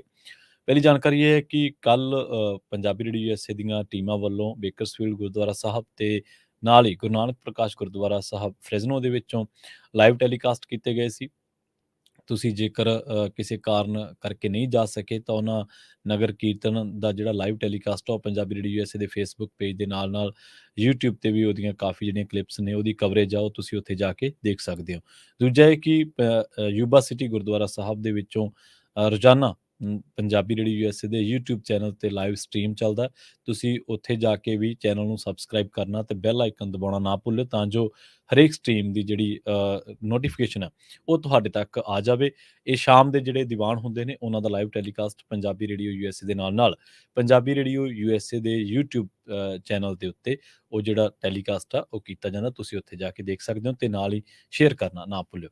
ਆਪਾਂ ਰੁਖ ਕਰਦੇ ਹਾਂ ਕੁਝ ਹੋਰ ਅਹਿਮ ਖਬਰਾਂ ਦਾ। ਲੰਘੇ ਦਿਨੀ ਨਿਊਯਾਰਕ ਦੇ ਵਿੱਚ 2 ਨਫ਼ਰਤੀ ਹਮਲੇ ਹੋਏ ਸੀਗੇ ਸਿੱਖ ਭਾਈਚਾਰੇ ਦੇ ਲੋਕਾਂ ਦੇ ਉੱਪਰ ਤੇ ਹੁਣ ਜਿਹੜੇ ਸਿਟੀ ਦੇ ਮੇਅਰ ਨੇ ਐਰਿਕ ਐਡਮਜ਼ ਉਹਨਾਂ ਨੇ ਸਿੱਖਾਂ ਦੇ ਹੱਕ ਦੇ ਵਿੱਚ ਹਾਂ ਦਾ ਨਾਰਾ ਵੀ ਮਾਰਿਆ ਤੇ ਨਾਲ ਹੀ ਸਿੱਖਾਂ ਦੇ ਬਾਰੇ ਇੱਕ ਬਹੁਤ ਵੱਡੀ ਗੱਲ ਕਹੀ ਹੈ। ਉਹ ਕੀ ਕਹਿੰਦੇ ਨੇ? ਉਹ ਕਹਿੰਦੇ ਕਿ ਜਿਹੜੇ ਹਾਲ ਹੀ ਦੇ ਵਿੱਚ ਹਮਲੇ ਹੋਏ ਨੇ, ਹਮਲਿਆਂ ਅਤੇ ਨਫ਼ਰਤੀ ਅਪਰਾਧਾਂ ਨੂੰ ਦੇਸ਼ ਤੇ ਧੱਬਾ ਕਰਾਰ ਦਿੱਤਾ ਉਹਨਾਂ ਨੇ ਤੇ ਨਾਲ ਹੀ ਕਿਹਾ ਕਿ ਸਿੱਖਾਂ ਦੀ ਪੱਗ ਦਾ ਮਤਲਬ ਅੱਤਵਾਦ ਨਹੀਂ ਹੈ, ਸਗੋਂ ਇਹ ਉਹਨਾਂ ਦੀ ਆਸਥਾ ਦਾ ਪ੍ਰਤੀਕ ਹੈ। ਉਹਨਾਂ ਸਿੱਖਾਂ ਦੀ ਰਾਖੀ ਕਰਨ ਅਤੇ ਸਿੱਖ ਧਰਮ ਬਾਰੇ ਲੋਕਾਂ ਨੂੰ ਜਾਗਰੂਕ ਕਰਨ ਦਾ ਵੀ ਸੱਦਾ ਦਿੱਤਾ ਹੈ। ਐਡਮਜ਼ ਨੇ ਸਾਊਥ ਰਿਚਮੰਡ ਹਿੱਲ ਦੇ ਕੁਇਨਜ਼ ਇਲਾਕੇ ਦੇ ਵਿੱਚ ਬਾਬਾ ਮੱਖਣ ਸ਼ਾਹ ਲੁਬਾਣਾ ਸਿੱਖ ਸੈਂਟਰ ਵਿਖੇ ਸਿੱਖ ਭਾਈਚਾਰੇ ਦੇ ਮੈਂਬਰਾਂ ਦੇ ਨਾਲ ਗੱਲਬਾਤ ਕਰਦਿਆਂ ਕਿਹਾ ਕਿ ਤੁਸੀਂ ਅੱਤਵਾਦੀ ਨਹੀਂ ਹੋ ਪਰ ਰਖਵਾਲੇ ਜ਼ਰੂਰ ਹੋ। ਪੂਰੇ ਸ਼ਹਿਰ ਨੂੰ ਇਹ ਦੱਸਣ ਦੀ ਲੋੜ ਹੈ, ਸਾਡੇ ਨੌਜਵਾਨਾਂ, ਸਾਡੇ ਬਾਲਗਾਂ ਨੂੰ ਇਹ ਜਾਣਨ ਦੀ ਲੋੜ ਹੈ। ਸੋ ਪੱਗ ਦੇ ਹਵਾਲੇ ਦੇ ਨਾਲ ਉਹਨਾਂ ਨੇ ਸਿੱਖਾਂ ਦੇ ਬਾਰੇ ਇਹ ਗੱਲ ਕਹੀ ਹੈ ਕਿ ਸਿੱਖ ਅੱਤਵਾਦੀ ਨਹੀਂ, ਸਿੱਖ ਰਖਵਾਲੇ ਨੇ ਤੇ ਨਾਲ ਹੀ ਉਹਨਾਂ ਨੇ ਇਹ ਵੀ ਮਹਿਸੂਸ ਕੀਤਾ ਕਿ ਅਸੀਂ ਆਪਣੇ ਜਿਹੜੇ ਸਾਡੇ ਨੌਜਵਾਨ ਨੇ, ਸਾਡੇ ਬਾਲਗ ਨੇ, ਉਹਨਾਂ ਨੂੰ ਇਹ ਦੱਸੀਏ ਕਿ ਸਿੱਖ ਭਾਈਚਾਰੇ ਦੇ ਕੀ ਪਹਿਰਾਵੇ ਨੇ ਤੇ ਉਹ ਕਿਸ ਤਰ੍ਹਾਂ ਦੇ ਜਿਹੜੇ ਪਹਿਰਾਵੇ ਪਹਿਨਦੇ ਨੇ ਤੇ ਨਾਲ ਹੀ ਸਿੱਖੀ ਦਾ ਕਿਰਦਾਰ ਜਿਹੜਾ ਉਹ ਕਿਸ ਤਰ੍ਹਾਂ ਦਾ ਹੈ। ਸੋ ਐਰਿਕ ਐਡਮਜ਼ ਜਿਹੜੇ ਨੇ ਉਹਨਾਂ ਨੇ ਇਹ ਆਉਣਾ ਵੀ ਚਾਹੀਦਾ ਸੀ। ਬਾਕੀ ਵੀ ਜਿਹੜੇ ਲੀਡਰ ਨੇ ਸਿਟੀਜ਼ ਦੇ ਜਾਂ ਹੋਰ ਵੱਡੇ ਪੱਧਰ ਤੇ ਨੇ, ਸੈਂਟਰ ਨੇ, ਉਹਨਾਂ ਨੂੰ ਵੀ ਸਾਹਮਣੇ ਆਉਣਾ ਚਾਹੀਦਾ ਕਿਉਂਕਿ ਉਹਨਾਂ ਦੀ ਜਿਹੜੀ ਆਵਾਜ਼ ਆ ਬਹੁਤ ਦੂਰ ਤੱਕ ਜਾਂਦੀ ਹੈ। ਸੋ ਉਹਨਾਂ ਨੂੰ ਵੀ ਇਹਨਾਂ ਗੱਲਾਂ ਦੇ ਵਿੱਚ ਖਾਸ ਕਰਕੇ ਮਿਨੋਰਿਟੀ ਦੇ ਹੱਕ ਦੇ ਵਿੱਚ ਸਿੱਖਾਂ ਦੇ ਨਾਲ ਜਿਹੜੀਆਂ ਦੂਜੀਆਂ ਮਿਨੋਰਿਟੀਜ਼ ਨੇ ਉਹਨਾਂ ਦੇ ਵੀ ਜੇ ਕਿਸੇ ਦੇ ਉੱਤੇ ਨਫ਼ਰਤੀ ਹਮਲਾ ਹੁੰਦਾ ਜਾਂ ਇਸ ਤਰ੍ਹਾਂ ਦੀ ਘਟਨਾ ਵਾਪਰਦੀ ਹੈ ਤਾਂ ਉਹਦੇ ਹੱਕ ਦੇ ਵਿੱਚ ਹਾਂ ਦਾ ਨਾਰਾ ਜ਼ਰੂਰ ਮਾਰਨਾ ਚਾਹੀਦਾ ਹੈ। ਰੁਖ ਕਰਦੇ ਹਾਂ ਪੰਜਾਬ ਦੀਆਂ ਖਬਰਾਂ ਦਾ। ਗੱਲ ਕਰਾਂਗੇ ਸਾਬਕਾ ਕੇਂਦਰੀ ਮੰਤਰੀ ਮਨੀਸ਼ ਤਿਵਾੜੀ ਦੇ ਬਿਆਨ ਦੀ। ਉਹਨਾਂ ਨੇ ਆਖਿਆ ਕਿ ਪੰਜਾਬ ਸਰਕਾਰ ਨੂੰ ਸਤਲੁਜ ਯਮੁਨਾ ਲਿੰਕ ਨਹਿਰ ਸੰਬੰਧੀ ਸੁਪਰੀਮ ਕੋਰਟ ਦੇ ਵਿੱਚ ਚੱਲ ਰਹੇ ਕੇਸਾਂ ਦੇ ਵੱਲ ਵਿਸ਼ੇਸ਼ ਧਿਆਨ ਦੇਣਾ ਚਾਹੀਦਾ ਹੈ। ਪਿੰਡ ਬਲਿਆਲੀ, ਬੱਲੋ ਮਾਜਰਾ ਤੇ ਮੋਹਾਲੀ ਦੇ ਵਿੱਚ ਉਹ ਗੱਲਬਾਤ ਕਰ ਰਹੇ ਸਨ। ਪੱਤਰਕਾਰਾਂ ਦੇ ਨਾਲ ਗੱਲਬਾਤ ਕਰਦਿਆਂ ਉਹਨਾਂ ਕਿਹਾ ਕਿ ਕਿਸੇ ਵੀ ਮਾਮਲੇ ਸੰਬੰਧੀ ਬਹਿਸ ਤੇ ਵਿਚਾਰ ਚਰਚਾ ਕਰਵਾਉਣਾ ਮਾੜੀ ਗੱਲ ਨਹੀਂ ਹੈ, ਪਰ ਸਰਕਾਰ ਨੂੰ ਇਸ ਸਮੇਂ ਆਪਣੇ ਸਾਰੇ ਸਰੋਤ ਅਤੇ ਊਰਜਾ ਇਸ ਬੇਹੱਦ ਸੰਜੀਦਾ ਮਾਮਲੇ ਸੰਬੰਧੀ ਸੁਪਰੀਮ ਕੋਰਟ ਦੇ ਵਿੱਚ ਚੱਲ ਰਹੇ ਕੇਸਾਂ ਦੇ ਲਈ ਵਰਤਣੇ ਚਾਹੀਦੇ ਨੇ, ਜਿਹੜੇ ਹਾਲੇ ਤੱਕ ਨਹੀਂ ਵਰਤੇ ਜਾ ਸਕੇ। ਉਹਨਾਂ ਨੇ ਵੀ ਕਿਹਾ ਕਿ ਸੁਪਰੀਮ ਕੋਰਟ ਨੂੰ ਵੀ ਪੰਜਾਬ ਦੀਆਂ ਭਾਵਨਾਵਾਂ ਦੇ ਨਜ਼ਰੀਏ ਤੋਂ ਵੇਖਣਾ ਚਾਹੀਦਾ ਕਿਉਂਕਿ ਪੰਜਾਬ ਦੇ ਕੋਲ ਪਾਣੀ ਦੀ ਇੱਕ ਵੀ ਬੂੰਦ ਫਾਲਤੂ ਨਹੀਂ ਹੈ। ਤਿਵਾੜੀ ਨੇ ਪ੍ਰਧਾਨ ਮੰਤਰੀ ਦੀਆਂ ਵਸਤਾਂ ਦੇ ਵਿੱਚ ਸ੍ਰੀ ਹਰਿਮੰਦਰ ਸਾਹਿਬ ਦੇ ਮਾਡਲ ਨੂੰ ਵੀ ਨਿਲਾਮੀ ਦੇ ਵਿੱਚ ਸ਼ਾਮਲ ਕਰਨ ਨੂੰ ਬੇਹੱਦ ਮੰਦਭਾਗਾ ਕਰਾਰ ਦਿੱਤਾ ਹੈ। ਉਹਨਾਂ ਕਿਹਾ ਕਿ ਪ੍ਰਧਾਨ ਮੰਤਰੀ ਨੂੰ ਤੁਰੰਤ ਇਸ ਬਾਰੇ ਗੌਰ ਕਰਨੀ ਚਾਹੀਦੀ ਹੈ। ਜੇਕਰ ਉਹ ਮਾਡਲ ਨੂੰ ਨਹੀਂ ਸਾਂਭ ਸਕਦੇ ਤਾਂ ਉਹਨਾਂ ਨੂੰ ਇਹ ਮਾਡਲ ਸ਼੍ਰੋਮਣੀ ਕਮੇਟੀ ਜਾਂ ਕਿਸੇ ਵੀ ਗੁਰਦੁਆਰੇ ਦੇ ਵਿੱਚ ਸ਼ਰਧਾ ਦੇ ਨਾਲ ਵਾਪਸ ਕਰ ਦੇਣਾ ਚਾਹੀਦਾ ਹੈ। ਮਨੀਸ਼ ਤਿਵਾੜੀ ਵੱਲੋਂ ਗ੍ਰਾਂਟ ਵੰਡਣ ਦੇ ਲਈ ਮੋਹਾਲੀ ਹਲਕੇ ਦੇ ਵਿੱਚ ਕੀਤੇ ਗਏ ਸਮਾਗਮਾਂ ਦੇ ਵਿੱਚ ਪਿਛਲੇ ਦਿਨੀ ਕਾਂਗਰਸ ਦੇ ਵਿੱਚ ਸ਼ਾਮਲ ਹੋਏ ਬਲਬੀਰ ਸਿੰਘ ਸਿੱਧੂ ਤੇ ਉਹਨਾਂ ਦੇ ਸਮਰਥਕ ਨਜ਼ਰ ਨਹੀਂ ਆਏ। ਪਰ ਇੱਕ ਗੱਲ ਮਨੀਸ਼ ਤਿਵਾੜੀ ਨੇ ਜਿਹੜੀ ਉਹ ਕਹੀ ਹੈ, ਜਿਹੜੀ ਗੌਰ ਕਰਨੀ ਬਣਦੀ ਹੈ, ਜਿਹਦੇ ਉੱਤੇ ਕਿ ਪੰਜਾਬ ਸਰਕਾਰ ਨੂੰ ਇਸ ਕੇਸ ਦੇ ਲਈ ਆਪਣੇ ਸਾਰੇ ਸਰੋਤ ਅਤੇ ਊਰਜਾ ਲਾਉਣੇ ਚਾਹੀਦੇ ਨੇ, ਜਿਹੜੇ ਹਾਲੇ ਤੱਕ ਨਹੀਂ ਵਰਤੇ ਜਾ ਰਹੇ। ਇਹਦਾ ਮਤਲਬ ਇਹ ਹੈ ਕਿ ਮਨੀਸ਼ ਤਿਵਾੜੀ ਕਿਤੇ ਨਾ ਕਿਤੇ ਸਿੱਧੇ ਤੇ ਅਸਿੱਧੇ ਤੌਰ ਤੇ ਆਪਣੀ ਕਾਂਗਰਸ ਪਾਰਟੀ ਨੂੰ ਵੀ ਇਹਦੇ ਲਈ ਜ਼ਿੰਮੇਵਾਰ ਬਣਦੇ ਨੇ ਕਿਉਂਕਿ SYL ਤੋਂ ਬਾਅਦ ਤਾਂ ਕਾਂਗਰਸ ਦੀਆਂ 3 ਸਰਕਾਰਾਂ ਤਾਂ ਆਈਆਂ ਹੀ ਨੇ ਜਿਹੜੀਆਂ ਪੂਰਾ ਸਮਾਂ ਰਹੀਆਂ, ਪਰ ਉਹਨਾਂ ਸਰਕਾਰਾਂ ਦੇ ਵਿੱਚ ਵੀ ਇਸ ਸੰਬੰਧੀ ਕੋਈ ਖਾਸ ਜਿਹੜੀ ਪੇਸ਼ੀਨਗੋਈ ਹੈ ਉਹ ਨਹੀਂ ਕੀਤੀ ਗਈ, ਜਾਂ ਕਹਿ ਲਓ ਜਿੰਨੀ ਕੀਤੀ ਉਹ ਬੇਅਰਥ ਆ। ਅੱਜ ਦੇ ਜੇਕਰ ਜੋ ਹਾਲਾਤ ਬਣੇ ਪਏ ਨੇ ਉਹਨਾਂ ਦੇ ਹਿਸਾਬ ਦੇ ਨਾਲ ਦੇਖਿਆ ਜਾਵੇ। ਸਭ ਤੋਂ ਪਹਿਲਾਂ ਜਦੋਂ ਪੰਜਾਬ 1978-79 ਦੇ ਵਿੱਚ SYL ਦੇ ਮਾਮਲੇ ਦੇ ਵਿੱਚ ਹਾਈ ਕੋਰਟ ਦੇ ਸੁਪਰੀਮ ਕੋਰਟ ਦੇ ਵਿੱਚ ਗਿਆ ਸੀ ਜਾਂ ਉੱਚ ਅਦਾਲਤਾਂ ਦੇ ਵਿੱਚ ਗਿਆ ਸੀ ਤਾਂ ਇੰਦਰਾ ਗਾਂਧੀ ਨੇ ਹੀ ਪੰਜਾਬ ਦਾ ਕੇਸ ਵਾਪਸ ਕਰਵਾਇਆ ਸੀ। ਉਦੋਂ ਹੀ ਪੰਜਾਬ ਦੀ ਮਾਲਕੀ ਦਾ ਜਿਹੜਾ ਦਾਅਵਾ ਸੀ ਉਹ ਫਿੱਕਾ ਪੈ ਗਿਆ ਸੀ, ਜਾਂ ਕਹਿ ਲਓ ਕਿ ਟੁੱਟ ਗਿਆ ਸੀ। ਇੰਦਰਾ ਗਾਂਧੀ ਨੇ, ਦਰਬਾਰਾ ਸਿੰਘ ਮੁੱਖ ਮੰਤਰੀ ਸੀ, ਇੰਦਰਾ ਗਾਂਧੀ ਪ੍ਰਧਾਨ ਮੰਤਰੀ ਸੀ, ਉਹਨੇ ਕਿਹਾ ਸੀਗਾ ਕਿ ਤੁਸੀਂ ਆਪਦਾ ਕੇਸ ਵਾਪਸ ਚੱਕੋ। ਸੋ ਜਿਹੜਾ ਉਹਨੇ ਰਿਵਾਰਡ ਸੁਣਾਇਆ ਸੀ ਉਹ ਵੀ ਪੰਜਾਬ ਦੇ ਪਾਣੀਆਂ ਦੇ ਇਸ ਝਗੜੇ ਦਾ ਮੁੱਢ ਬਣਦਾ ਸੀ। ਗੱਲਾਂ 1955 ਤੋਂ ਸ਼ੁਰੂ ਹੋ ਗਈਆਂ ਸਨ, ਆਪਾਂ ਕਈ ਵਾਰੀ ਜ਼ਿਕਰ ਕੀਤਾ ਇਸ ਗੱਲ ਦਾ। ਹੁਣ ਤਾਂ ਵੈਸੇ ਹਰ ਇੱਕ ਪੰਜਾਬੀ ਨੂੰ ਹੀ ਪਤਾ ਲੱਗ ਗਿਆ ਕਿ ਕਦੋਂ ਕਦੋਂ ਕੀ ਕੁਛ ਵਾਪਰਿਆ, ਤੇ 1955 ਤੋਂ ਹੀ ਇਹ ਚੀਜ਼ਾਂ ਦੀ ਸ਼ੁਰੂਆਤ ਹੋ ਗਈ ਸੀ। ਪੁਨਰਗਠਨ ਐਕਟ ਦੇ ਵਿੱਚ ਕੁਝ ਧਾਰਾਵਾਂ 1966 ਦੇ ਵਿੱਚ 78, 79, 80 ਜਿਹੜੀਆਂ, ਜਿਨ੍ਹਾਂ ਦਾ ਮੈਂ ਅਕਸਰ ਹੀ ਜ਼ਿਕਰ ਕਰਦਾ ਹੁੰਦਾ, ਉਹਨਾਂ ਦੇ ਵਿੱਚ ਵੀ ਇਹ ਗੱਲਾਂ ਜਿਹੜੀਆਂ ਕਹੀਆਂ ਗਈਆਂ। ਦੋ ਚੀਜ਼ਾਂ ਦੇ ਹਵਾਲੇ ਆਪਾਂ ਬਹੁਤ ਵਾਰ ਦਿੱਤੇ ਆ। ਪ੍ਰੀਤਮ ਸਿੰਘ ਕੁੰਮੇਦਾਨ, ਉਹਨਾਂ ਨੇ ਪਾਣੀਆਂ ਦੇ ਮਾਮਲੇ ਤੇ ਬਹੁਤ ਲਿਖਿਆ। ਗੁਰਪ੍ਰੀਤ ਸਿੰਘ ਮੰਡਿਆਣੀ, ਉਹਨਾਂ ਨੇ ਵੀ ਪਾਣੀਆਂ ਦੇ ਮਾਮਲੇ ਤੇ ਬਹੁਤ ਕੁਝ ਲਿਖਿਆ। ਸਰਦਾਰ ਗੁਰਤੇਜ ਸਿੰਘ ਜੀ, ਉਹਨਾਂ ਨੇ ਵੀ ਬਹੁਤ ਵਾਰੀ ਇਹ ਜਾਣਕਾਰੀਆਂ ਸਾਂਝੀਆਂ ਕੀਤੀਆਂ ਨੇ।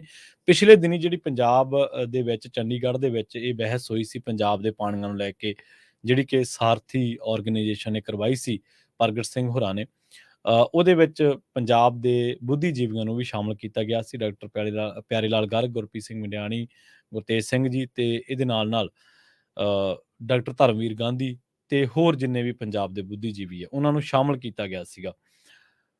ਉਹਨਾਂ ਨੇ ਵੀ ਇਹਨਾਂ ਗੱਲਾਂ ਤੇ ਹੀ ਜ਼ੋਰ ਦਿੱਤਾ ਕਿ ਚਲੋ ਜਿਹੜਾ ਵੇਲਾ ਲੰਘਿਆ, ਇਹਦੇ 'ਚ ਆਪਾਂ ਬਰੀ ਤਾਂ ਨਹੀਂ ਕਿਸੇ ਨੂੰ ਕਰ ਸਕਦੇ, ਚਾਹੇ ਉਹ ਜ਼ਮੀਨਾਂ ਬਦਲੇ ਪੈਸੇ ਲੈਣ ਵਾਲੇ ਲੋਕ ਹੋਣ, ਤੇ ਚਾਹੇ ਉਹ ਇਹ ਮੰਨਣ ਵਾਲੇ ਲੋਕ ਹੋਣ ਕਿ ਹਾਂ ਅਸੀਂ SYL ਕੱਢ ਕੇ ਦਿਆਂਗੇ, ਤੇ ਚਾਹੇ ਉਹ ਕੇਸ ਵਾਪਸ ਕਰਾਉਣ ਵਾਲੇ ਲੋਕ ਹੋਣ, ਤੇ ਚਾਹੇ ਉਹ ਅਵਾਰਡ ਸੁਣਾਉਣ ਵਾਲੇ ਲੋਕ ਹੋਣ, ਰਿਵਾਰਡ ਸੁਣਾਉਣ ਵਾਲੇ ਲੋਕ ਹੋਣ, ਸੁਣਾਉਣ ਕੀ ਥੋਪਣ ਵਾਲੇ ਲੋਕ ਹੋਣ।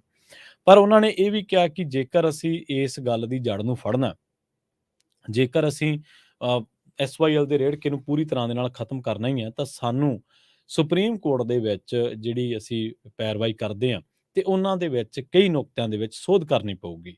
ਮਤਲਬ ਇੱਕ ਚੀਜ਼ ਦਾ ਰੌਲਾ ਹੈ, ਤੇ ਉਹ ਚੀਜ਼ ਕਿਸੇ ਬੰਦੇ ਦੀ ਮਾਲਕੀ ਹੈ, ਤੇ ਉਹ ਚੀਜ਼ ਮੰਨ ਲਓ ਮੋਬਾਈਲ ਫੋਨ ਹੀ ਆਪਾਂ ਨੋਰਮਲ ਭਾਸ਼ਾ ਦੇ ਵਿੱਚ ਲੈ ਲੈਂਦੇ ਹਾਂ, ਤੁਹਾਡਾ ਮੋਬਾਈਲ ਫੋਨ ਹੈ, ਤੁਹਾਨੂੰ ਕਿਸੇ ਨੇ ਕਹਿਤਾ ਕਿ ਜੀ ਤੂੰ ਇਸ ਮੋਬਾਈਲ ਫੋਨ ਨੂੰ ਦੂਜੇ ਨੂੰ ਦੇਣਾ, ਜਾਂ ਜਿੰਨੇ ਪੈਸੇ ਇਸ ਮੋਬਾਈਲ ਫੋਨ ਦੀ ਕੀਮਤ ਹੈ $800, ਤਾਂ ਤੂੰ ਉਹਨੂੰ $300 ਦੇਣੇ ਆ ਜਾਂ $400 ਦੇਣੇ ਆ, 50-50 ਤੁਸੀਂ ਕਰਨਾ। ਹੁਣ ਇਹ ਗੱਲ ਕਹਿਣ ਦੀ ਬਜਾਏ ਕਿ ਬਈ ਇਹ ਮੋਬਾਈਲ ਮੇਰਾ ਵਾ, ਤੇ ਆਪਾਂ ਕੀ ਕਹਿ ਰਹੇ ਹਾਂ ਕਿ ਅਸੀਂ ਮੋਬਾਈਲ ਨਹੀਂ ਦੇਣਾ। ਕਿਉਂ ਨਹੀਂ ਦੇਣਾ? ਕਿ ਕਿਸ ਗੱਲ ਕਰਕੇ ਨਹੀਂ ਦੇਣਾ? ਅਸੀਂ ਇਸ ਨੁਕਤੇ ਤੇ ਲੜਾਈ ਲੜਨੀ ਹੈ, ਤਾਂ ਕਿ ਸਾਡਾ ਜਿਹੜਾ ਉੱਥੇ ਸੁਪਰੀਮ ਕੋਰਟ ਦੇ ਵਿੱਚ, ਕਿਉਂਕਿ ਇਹ ਬੇਸ਼ੱਕ ਲੱਖ ਕਹੀ ਜਾਣ ਕਿ ਇਹ ਮਸਲਾ ਸਿਆਸੀ ਨਹੀਂ ਹੈ, ਸਿਆਸੀ ਹੈ, ਸਮਾਜਿਕ ਵੀ ਹੈ, ਰਾਜਨੀਤਿਕ ਵੀ ਹੈ, ਸਮਾਜਿਕ ਵੀ ਹੈ, ਤੇ ਅਦਾਲਤੀ ਕਾਰਵਾਈ ਦੇ ਵਿੱਚ ਹੋਣ ਕਰਕੇ ਨਿਆਇਕ ਵੀ ਬਣ ਜਾਂਦਾ। ਸੋ ਇਹ ਸਾਰੀਆਂ ਗੱਲਾਂ ਤੇ ਤੱਥ ਜਿਹੜੇ ਹੁਣ ਪੰਜਾਬ ਸਰਕਾਰ ਨੂੰ ਇਹ ਗੌਰ ਕਰਨਾ ਚਾਹੀਦਾ ਵਾ। ਚੰਗੀ ਗੱਲ ਇਹ ਹੈ ਕਿ ਹੁਣ ਇਹਦੇ ਤੇ ਚਰਚਾ ਹੋਣ ਲੱਗੀ ਹੈ, ਚਾਹੇ ਤੁਸੀਂ ਇਹਦਾ ਕ੍ਰੈਡਿਟ ਭਗਵੰਤ ਮਾਨ ਨੂੰ ਦੇ ਦਿਓ, ਚਾਹੇ ਤੁਸੀਂ ਇਹਦਾ ਕ੍ਰੈਡਿਟ ਸੋਸ਼ਲ ਮੀਡੀਆ ਨੂੰ ਦੇ ਦਿਓ, ਕਿਸੇ ਨੂੰ ਮਰਜ਼ੀ ਦੇ ਦਿਓ, ਪਰ ਇਸ ਪੂਰੇ ਵਰਤਾਰੇ ਤੇ ਜਿਹਦੇ ਬਾਰੇ ਸਿਰਫ ਇੰਨਾ ਹੀ ਕਿਹਾ ਜਾਂਦਾ ਸੀਗਾ ਕਿ ਪੰਜਾਬ ਦਾ ਪਾਣੀਆਂ ਦਾ ਝਗੜਾ ਹਰਿਆਣੇ ਦੇ ਨਾਲ, ਤੇ ਹਰਿਆਣੇ ਵਾਲੇ ਪਾਣੀ ਮੰਗਦੇ ਆ, ਪੰਜਾਬ ਵਾਲੇ ਦਿੰਦੇ ਨਹੀਂ। ਇਹ ਨੈਰੇਟਿਵ ਬਹੁਤ ਚਿਰ ਚੱਲਦਾ ਰਿਹਾ, ਤੇ ਇਹ ਨੈਰੇਟਿਵ ਕਿਤੇ ਨਾ ਕਿਤੇ ਕੇਂਦਰ ਦੀਆਂ ਸਰਕਾਰਾਂ ਨੂੰ ਰਾਸ ਆਇਆ। ਪੰਜਾਬ ਦੇ ਵਿੱਚ ਹਰਿਆਣੇ ਦੇ ਨਾਲ ਇੰਨੀ ਭਾਈਚਾਰਕ ਸਾਂਝ ਨਹੀਂ ਸੀ, ਕਿਉਂਕਿ ਲੋਕਾਂ ਨੂੰ ਇਹ ਕਿਹਾ ਗਿਆ ਕਿ ਹਰਿਆਣੇ ਵਾਲੇ ਪਾਣੀ ਮੰਗਦੇ, ਜਦਕਿ ਮਸਲਾ ਪੂਰੀ ਤਰ੍ਹਾਂ ਦੇ ਨਾਲ ਸਿਆਸੀ ਲੋਕਾਂ ਦਾ ਪਾਇਆ ਹੋਇਆ ਪਵਾੜਾ ਹੈ। ਉਹ ਤਾਂ ਕਿਸਾਨੀ ਅੰਦੋਲਨ ਆਇਆ, ਉਸ ਅੰਦੋਲਨ ਦੇ ਵਿੱਚ ਲੋਕਾਂ ਨੂੰ ਪਤਾ ਲੱਗਿਆ। ਉਸ ਅੰਦੋਲਨ ਤੋਂ ਬਾਅਦ ਹੁਣ ਜਿਵੇਂ ਪੰਜਾਬ ਦੇ ਵਿੱਚ ਸਰਕਾਰ ਬਦਲੀ, ਪੁਰਾਣੇ ਖੁੱਡੇ ਲੈਣ ਲੱਗੇ, ਪਤਾ ਲੱਗਿਆ, ਨਵੀਆਂ ਚੀਜ਼ਾਂ ਸਾਹਮਣੇ ਆਈਆਂ। ਜਦੋਂ ਸਰਕਾਰ ਨੂੰ ਇਹ ਕਿਹਾ ਗਿਆ ਕਿ ਤੁਸੀਂ ਸਰਵੇਖਣ ਕਰਾਓ, ਤੇ ਸਰਕਾਰ ਨੇ ਵੀ ਉੱਥੇ ਪੰਜਾਬ ਦਾ ਜਿਹੜਾ ਪੱਖ ਸੀਗਾ ਉਸ ਤਰੀਕੇ ਨਾਲ ਨਹੀਂ ਰੱਖਿਆ। ਉਧਰੋਂ ਦੂਜੇ ਪਾਸੇ ਸਰਕਾਰ ਨੂੰ ਇਹ ਜਵਾਬ ਦੇਣਾ ਪੈ ਗਿਆ, ਕਿਉਂਕਿ ਜਿਹੜੇ ਐਡਵੋਕੇਟ ਜਨਰਲ ਸੀਗੇ ਵਿਨੋਦ ਘਈ, ਉਹਨਾਂ ਨੂੰ ਅਸਤੀਫਾ ਉਹਨਾਂ ਦਾ ਲੈ ਲਿਆ ਗਿਆ। ਸੋ ਇਹ ਜੋ ਪ੍ਰਕਰਨ ਜਦੋਂ ਚੱਲਿਆ, ਤਾਂ ਪੰਜਾਬ ਦੇ ਵਿੱਚ ਬਹੁਤ ਬਹਿਸਾਂ ਹੋਈਆਂ ਇਸ ਮਾਮਲੇ ਨੂੰ ਲੈ ਕੇ ਕਿ ਜੜ ਕਿੱਥੇ ਹੈ। ਅਕਾਲੀ ਤੇ ਕਾਂਗਰਸੀ ਇੱਕ ਦੂਜੇ ਨੂੰ ਭੰਡਦੇ ਰਹੇ, ਪਰ ਆਮ ਆਦਮੀ ਪਾਰਟੀ ਨੇ ਇੰਨਾ ਕੁ ਕੰਮ ਜ਼ਰੂਰ ਕਰਤਾ ਕਿ ਇਹਨਾਂ ਨੇ ਕਨਫੈਸ ਕਰਾਤਾ ਕਿ ਹਾਂ ਸਾਡੇ ਤੋਂ ਇਹ ਸਮੇਂ ਅਸੀਂ ਗਲਤੀਆਂ ਜਿਹੜੀਆਂ ਉਹ ਕੀਤੀਆਂ ਨੇ। ਸੋ ਇਸ ਚੀਜ਼ ਵੱਲ ਹੁਣ ਦੇਖੋ, ਕਾਂਗਰਸੀ ਕਹਿੰਦੇ ਨੇ ਕਿ ਇਸ ਤਾਂ ਜੀ 2004 ਦੇ ਵਿੱਚ ਵਾਟਰ ਟਰਮੀਨੇਸ਼ਨ ਆਫ ਐਕਟ ਜਿਹੜਾ ਲਿਆਂਦਾ ਸੀਗਾ, ਤੇ ਉਹਦੇ ਨਾਲ ਸਾਰਾ ਕੁਝ ਹੱਲ ਹੋ ਗਿਆ, ਪਰ ਉਹ ਤਾਂ 2016 ਦੇ ਵਿੱਚ ਵਗਾ ਕੇ ਮਾਰਿਆ। ਅਕਾਲੀ ਕਹਿਣਗੇ ਜੀ ਅਸੀਂ 2016 ਦੇ ਵਿੱਚ ਜ਼ਮੀਨ ਮੋੜਤੀ, ਜ਼ਮੀਨ ਮੁੜੀ ਕੀ ਕੀਤੀ? ਉਹ ਤਾਂ ਸੁਪਰੀਮ ਕੋਰਟ ਨੇ ਦੁਬਾਰਾ ਕਹਿਤਾ ਕਿ ਸਰਵੇਖਣ ਕਰਾਓ। ਸੋ ਇਹ ਗੱਲਾਂ ਨਹੀਂ ਹੁੰਦੀਆਂ ਕਿ ਅਸੀਂ ਤਾਂ ਜੀ ਆਹ ਕਰਤਾ। ਤੁਹਾਡੇ ਉਹ ਕਰਨ ਦੇ ਨਾਲ ਪੰਜਾਬ ਦਾ ਕੀ ਪੱਖ ਮਜ਼ਬੂਤ ਹੋਇਆ? ਕੀ ਪੰਜਾਬ ਦੇ ਹੱਕ ਦੇ ਵਿੱਚ ਗੱਲਾਂ ਆਈਆਂ? ਨਹੀਂ ਆਈਆਂ। ਸੋ ਬੇਸ਼ੱਕ ਸਾਰੇ ਲੀਡਰ ਇਸ ਮਸਲੇ ਨੂੰ ਛੋਹ ਰਹੇ ਨੇ, ਚੰਗੀ ਗੱਲ ਆ। ਔਰ ਪਿਛਲੇ ਦਿਨੀ ਪੰਜਾਬ ਦੇ ਚੰਡੀਗੜ੍ਹ ਦੇ ਵਿੱਚ ਇਸ ਬਾਰੇ ਇੱਕ ਬਹੁਤ ਵੱਡੀ ਬਹਿਸ ਹੋਈ ਸੀ, ਜਿਹਦਾ ਜ਼ਿਕਰ ਮਿੰਟੂ ਜੀ ਵੀ ਕਰਕੇ ਗਏ ਆ। ਉਸ ਬਹਿਸ ਦੇ ਵਿੱਚ ਬਹੁਤ ਸਾਰੇ ਨੁਕਤੇ ਨਿਕਲ ਕੇ ਆਏ ਆ। ਉਸ ਬਹਿਸ ਦੇ ਵਿੱਚ ਇਹ ਵੀ ਨੁਕਤਾ ਜਿਹੜਾ ਉਹ ਅਹਿਮ ਨਿਕਲ ਕੇ ਆਇਆ ਕਿ ਜੇਕਰ ਹੁਣ ਪੰਜਾਬ ਦੁਬਾਰਾ ਤੋਂ ਸ਼ੁਰੂਆਤ ਕਰਨੀ ਚਾਹੁੰਦਾ ਹੈ ਇਸ ਮਾਮਲੇ ਦੇ ਵਿੱਚ, ਤਾਂ ਉਹਦੀ ਸ਼ੁਰੂਆਤ ਹੁਣ ਨਾ ਤਾਂ ਮੋਦੀ ਕੋਲੋਂ ਹੋ ਸਕਦੀ ਹੈ ਤੇ ਨਾ ਖੱਟਰ ਦੇ ਨਾਲ ਬਹਿ ਕੇ ਹੋ ਸਕਦੀ ਹੈ। ਉਹਦੀ ਸ਼ੁਰੂਆਤ ਹੁਣ ਜੇ ਹੋ ਸਕਦੀ ਹੈ ਤੇ ਉਹ ਸੁਪਰੀਮ ਕੋਰਟ ਦੇ ਵਿੱਚੋਂ ਹੀ ਹੋ ਸਕਦੀ ਹੈ। ਉੱਥੇ ਸਾਨੂੰ ਆਪਣਾ ਪੱਖ ਮਜ਼ਬੂਤੀ ਦੇ ਨਾਲ ਰੱਖਣਾ ਚਾਹੀਦਾ। ਤੇ ਦੂਜੀ ਗੱਲ ਇਹ ਹੈ ਕਿ ਦੁਨੀਆ ਦੇ ਵਿੱਚ ਕਿਤੇ ਵੀ ਤੁਹਾਨੂੰ ਇਹ ਮਿਸਾਲ ਨਹੀਂ ਮਿਲਣੀ, ਕਿਤੇ ਵੀ ਦੁਨੀਆ ਦੇ ਵਿੱਚ ਕਿਤੇ ਵੀ ਪਾਣੀਆਂ ਦੇ ਝਗੜੇ ਬਾਰੇ ਤੁਸੀਂ ਸੁਣ ਲਓ ਕਿ ਜਿੱਥੇ ਇੱਕ ਰਿਪੇਰੀਅਨ ਰਾਜ ਦਾ, ਇੱਕ ਮਾਲਕ ਰਾਜ ਦਾ ਗੈਰ ਰਿਪੇਰੀਅਨ ਦੇ ਨਾਲ ਝਗੜਾ ਹੋਵੇ ਤੇ ਉਹਨੂੰ ਕਿਹਾ ਗਿਆ ਹੋਵੇ ਕਿ ਤੂੰ ਇਹਨੂੰ ਪਾਣੀ ਦੇਣਾ ਹੀ ਦੇਣਾ। ਸੋ ਇਸ ਕਰਕੇ ਅਸੀਂ ਸਿਰਫ ਇਸ ਕਰਕੇ ਨਹੀਂ ਪੰਜਾਬ ਦੇ ਪਾਣੀਆਂ ਦੀ ਗੱਲ ਕਰਦੇ ਕਿ ਅਸੀਂ ਪੰਜਾਬੀ ਹਾਂ, ਸਾਡੀ ਧਰਤੀ ਆ, ਅਸੀਂ ਉਸ ਪਾਣੀ ਦੇ ਮਾਲਕ ਆ। ਨਹੀਂ, ਅਸੀਂ ਇਸ ਕਰਕੇ ਵੀ ਗੱਲ ਕਰਦੇ ਹਾਂ ਕਿਉਂਕਿ ਪੰਜਾਬ ਦੇ ਪਾਣੀਆਂ ਦੇ ਮਾਮਲੇ ਦੇ ਵਿੱਚ ਪੰਜਾਬ ਦੇ ਨਾਲ ਪਿਛਲੇ 7-8 ਦਹਾਕਿਆਂ ਤੋਂ ਧੱਕਾ ਹੁੰਦਾ ਆ ਰਿਹਾ। ਇਸ ਕਰਕੇ ਜੇਕਰ ਅੰਗਰੇਜ਼ਾਂ ਦੇ ਸਮੇਂ ਇਹ ਪੈਪਸੂ ਪਾਣੀ ਦਾ ਰਾਇਲਟੀ ਦੇ ਸਕਦਾ ਰਾਜਸਥਾਨ ਦੇ ਸਕਦਾ, ਤੇ ਹੁਣ ਕਿਉਂ ਨਹੀਂ? ਇਹ ਕਈ ਤੱਥ ਨੇ, ਕਈ ਫੈਕਟ ਨੇ, ਕਈ ਫਾਈਂਡਿੰਗਸ ਨੇ, ਕਈ ਰੈਫਰੈਂਸਸ ਨੇ ਜਿਨ੍ਹਾਂ ਦੇ ਹਵਾਲੇ ਦੇ ਨਾਲ ਆਪਾਂ ਇਹ ਗੱਲ ਕਰਦੇ ਹਾਂ ਕਿ ਇਹ ਸਾਡਾ ਜਿਹੜਾ ਪੱਖ ਆ, ਅਸੀਂ ਇਸ ਕਰਕੇ ਨਹੀਂ ਕਹਿੰਦੇ ਕਿ ਅਸੀਂ ਪੰਜਾਬ 'ਚ ਰਹਿੰਦੇ ਹਾਂ, ਪੰਜਾਬ 'ਚ ਜੰਮੇ ਹਾਂ, ਪੰਜਾਬ 'ਚ ਪਲੇ ਹਾਂ ਤਾਂ ਕਰਕੇ ਪਾਣੀ ਦੀ ਗੱਲ ਕਰਦੇ ਹਾਂ। ਅਸੀਂ ਇਸ ਕਰਕੇ ਗੱਲ ਕਰਦੇ ਹਾਂ ਕਿ ਹੱਕੀ ਗੱਲ ਹੋਣੀ ਚਾਹੀਦੀ ਹੈ, ਨਿਆਂ ਦੀ ਗੱਲ ਹੋਣੀ ਚਾਹੀਦੀ ਹੈ, ਇਨਸਾਫ ਦੀ ਗੱਲ ਹੋਣੀ ਚਾਹੀਦੀ ਹੈ। ਸੋ ਪੰਜਾਬੀ ਰੇਡੀਓ ਯੂਐਸਏ ਦੇ ਪ੍ਰੋਗਰਾਮ ਖਬਰ ਤੇ ਨਜ਼ਰ ਨੂੰ ਆਪਾਂ ਇੱਥੇ ਹੀ ਸਮਾਪਤ ਕਰਾਂਗੇ। ਤੁਸੀਂ ਜੁੜੇ ਰਹੋ ਪੰਜਾਬੀ ਰੇਡੀਓ ਯੂਐਸਏ ਦੇ ਨਾਲ।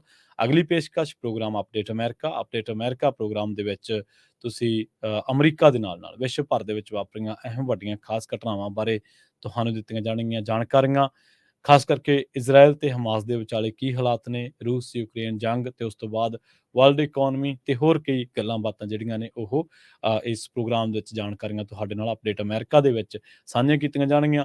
ਪੰਜਾਬੀ ਰੇਡੀਓ ਯੂਐਸਏ ਦੇ ਪ੍ਰੋਗਰਾਮਾਂ ਨੂੰ ਤੁਸੀਂ ਇਸ ਵੇਲੇ ਸੁਣ ਰਹੇ ਹੋ 1170 AM 99.3 FM bay area, 1470 AM 105.9 FM Sacramento ਦੇ ਵਿੱਚ, 1300 AM 104.5 FM Fresno, 1450 AM 96.5 FM Yuba City, 1570 AM Stockton Lodi, 1350 AM 107.5 FM Bakersfield, 920 AM 107.1 FM Manteca, 92.3 FM Modesto ਦੇ ਵਿੱਚ। ਇਸ ਵੇਲੇ ਤੁਸੀਂ ਸਾਰੇ ਮਾਧਿਅਮਾਂ ਦੇ ਨਾਲ ਇਹਨਾਂ ਰੇਡੀਓ AM FM ਦੇ ਨਾਲ ਤੁਸੀਂ ਪੰਜਾਬੀ ਰੇਡੀਓ ਐਸੇ ਦੇ ਇਹਨਾਂ ਪ੍ਰੋਗਰਾਮਾਂ ਨੂੰ ਸੁਣ ਰਹੇ ਹੋ YouTube ਦੇ ਉੱਤੇ ਵੀ, Facebook ਦੇ ਉੱਤੇ ਵੀ, ਤੇ Facebook ਪੇਜ ਨੂੰ ਲਾਈਕ ਕਰਨਾ ਤੇ YouTube ਚੈਨਲ ਨੂੰ ਸਬਸਕ੍ਰਾਈਬ ਕਰਨਾ ਨਾ ਭੁੱਲਿਓ, ਤੇ ਬੈਲ ਆਈਕਨ ਦਬਾਉਣਾ ਤਾਂ ਬਿਲਕੁਲ ਵੀ ਨਹੀਂ ਭੁੱਲਣਾ ਤਾਂ ਜੋ ਹਰ ਇੱਕ ਪ੍ਰੋਗਰਾਮ ਦੀ ਨੋਟੀਫਿਕੇਸ਼ਨ ਤੁਹਾਡੇ ਤੱਕ ਪਹੁੰਚਦੀ ਹੋ ਸਕੇ। ਬਹੁਤ ਬਹੁਤ ਧੰਨਵਾਦ। ਸਤਿ ਸ਼੍ਰੀ ਅਕਾਲ।